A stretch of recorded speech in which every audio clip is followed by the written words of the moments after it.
Élèves de première S et éventuellement de terminale S et éventuellement toute personne intéressée par la physique, bonjour.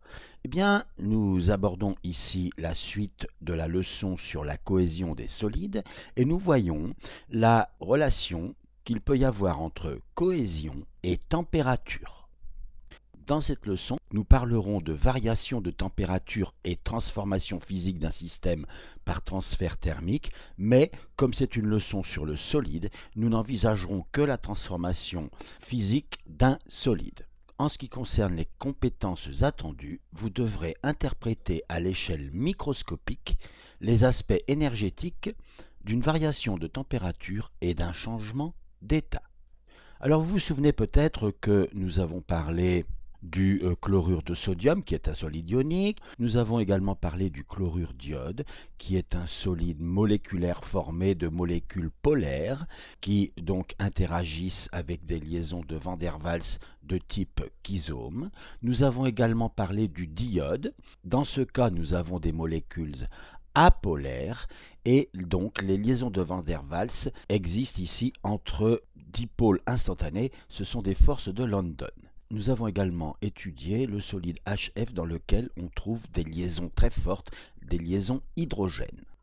Que ce soit l'ion chlorure ou l'ion sodium ou la molécule de chlorure d'iode qui possède donc un moment dipolaire permanent, ou la molécule de diode qui possède un moment dipolaire instantané, ou encore la molécule HF, ou même d'autres molécules que nous avons rencontrées, la molécule d'eau, la molécule d'ammoniac, etc., etc. Avec ces molécules, nous pouvons former des solides, et toutes ces molécules, dans cette leçon, seront symbolisées simplement par une sphère bleue. Autrement dit, notre solide deviendra ceci.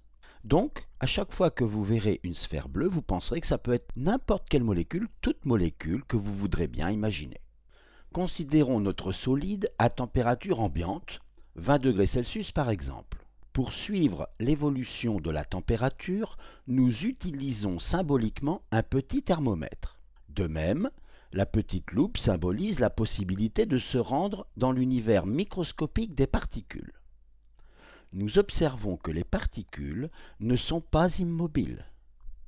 Chacune d'elles se meut de manière désordonnée autour d'une position fixe. En quelque sorte, chaque particule reste en moyenne à sa place, les particules sont encore bien rangées et on retrouve l'ordre du solide. Ces mouvements désordonnés sont appelés agitation thermique. Apportons maintenant l'énergie thermique Q1 au solide. Puisque l'on chauffe le solide, sa température augmente, vous voyez. Arrêtons le chauffage, donc le solide est très chaud. On voit que les particules sont davantage agitées. Elles sont un peu plus écartées les unes des autres, même si l'effet est exagéré sur la simulation.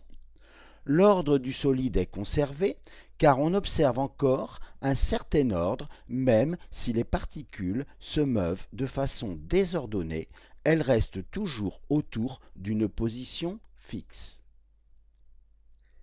La température est donc plus élevée quand l'agitation thermique augmente. La température, en fait, c'est la manifestation macroscopique de l'agitation thermique microscopique. Cela signifie que, au niveau d'une particule, la notion de température ne veut rien dire. Une particule n'a pas de température. Ce qui fait qu'un corps a une température, c'est que les milliards de particules qui le constituent s'agitent. Avec Q2, nous fournissons à nouveau de l'énergie thermique au solide. La température augmente à nouveau, voilà. On arrête le chauffage et on observe que l'agitation thermique a encore augmenté. Les particules s'éloignent encore un peu plus les unes des autres et les forces de cohésion diminuent. Toutefois, on arrive encore à retrouver l'ordre du solide puisque les particules s'agitent encore autour d'une position fixe. Avec Q3, nous apportons encore de l'énergie thermique au solide déjà très chaud.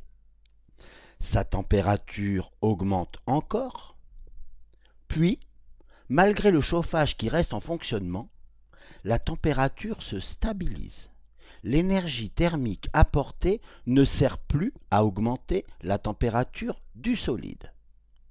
Arrêtons le chauffage et avant d'observer ce qui se passe, faisons la première hypothèse que la pression extérieure, par exemple la pression atmosphérique, est suffisante pour maintenir les particules groupées. Nous observons maintenant un grand désordre. Les particules se déplacent sur des distances plus grandes et ne restent pas forcément autour d'une position fixe. On ne retrouve plus l'ordre du solide, ce n'est plus un solide.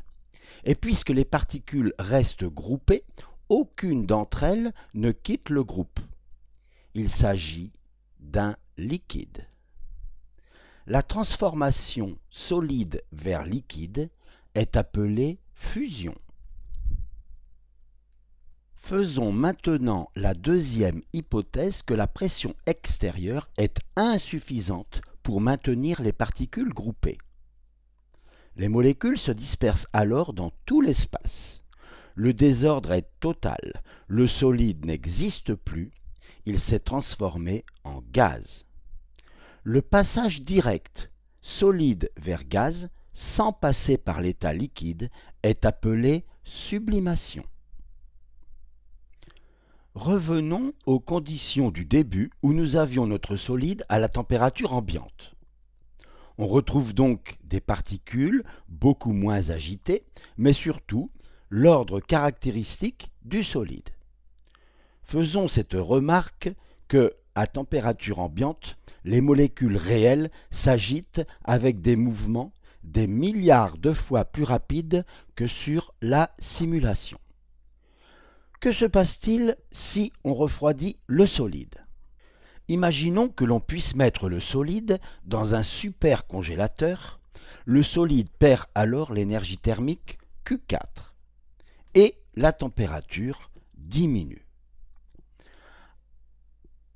Arrêtons le refroidissement. On observe une agitation très lente des particules. C'est bien ce à quoi on s'attendait. Remettons le solide dans le supercongélateur. Il fournit l'énergie thermique Q5 et sa température diminue à nouveau. Même si on laisse le solide dans le congélateur très longtemps, sa température ne baisse plus. On observe alors que les particules du solide sont immobiles. Mais comme on ne peut pas faire moins d'agitation que pas d'agitation, la température ne peut plus baisser.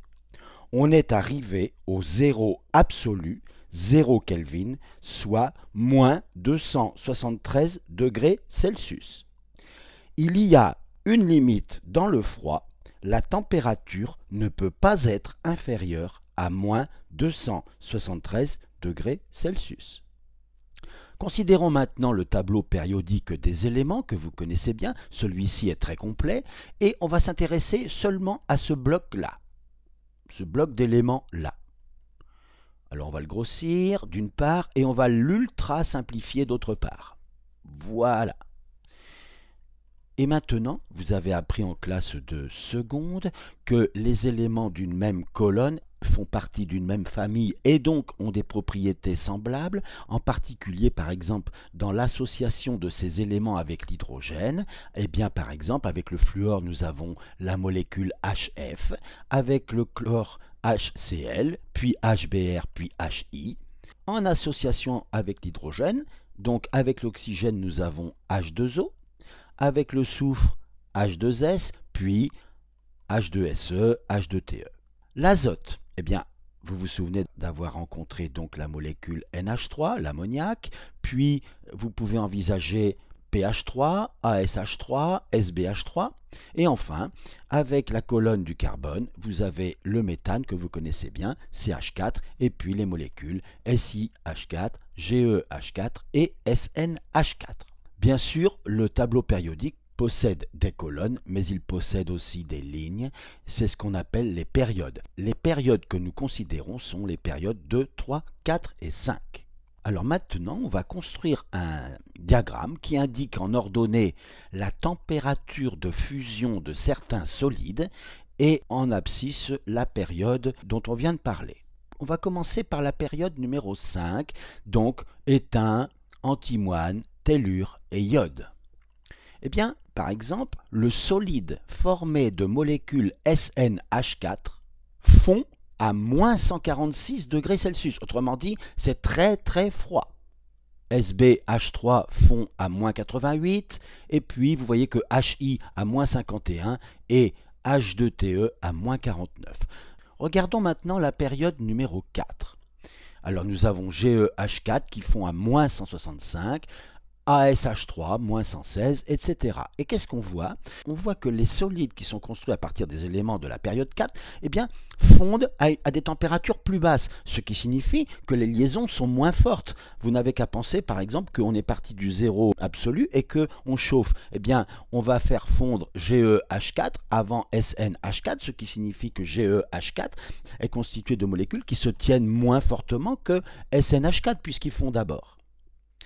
Voyons maintenant la période numéro 3.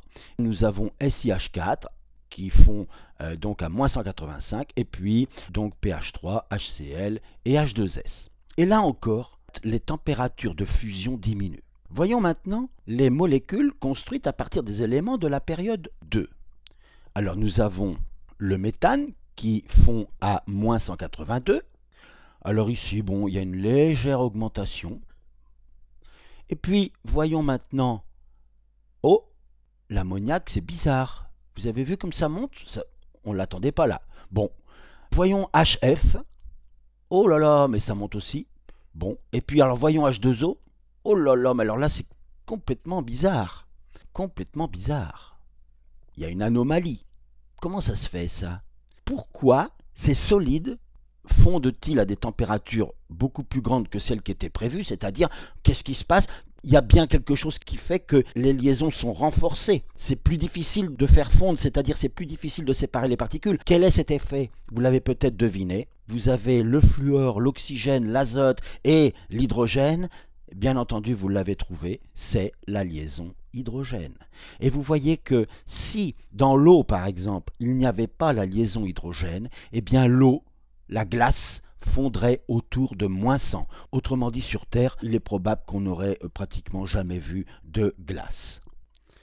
En ce qui concerne la température de fusion de quelques solides ioniques que j'ai pris au hasard, je vous laisse conclure quant à la solidité des liaisons ioniques, puisque vous voyez que on n'est plus du tout dans le moins 180, moins 150 ou même le 0 degré pour la glace. Ici, on est autour des 800, 700 et même, regardez, Al2O3, 2072 degrés Celsius pour le faire fondre. Alors là, vous pensez aux ions, par exemple, qui peuvent être chargés une fois, deux fois. Pensez à Al3+, O2-, hein, et puis la taille, évidemment, qui intervient aussi. Donc là, ce n'est pas du tout le même domaine d'interaction. Les liaisons ioniques, c'est vraiment très très solide. La leçon est terminée. À bientôt.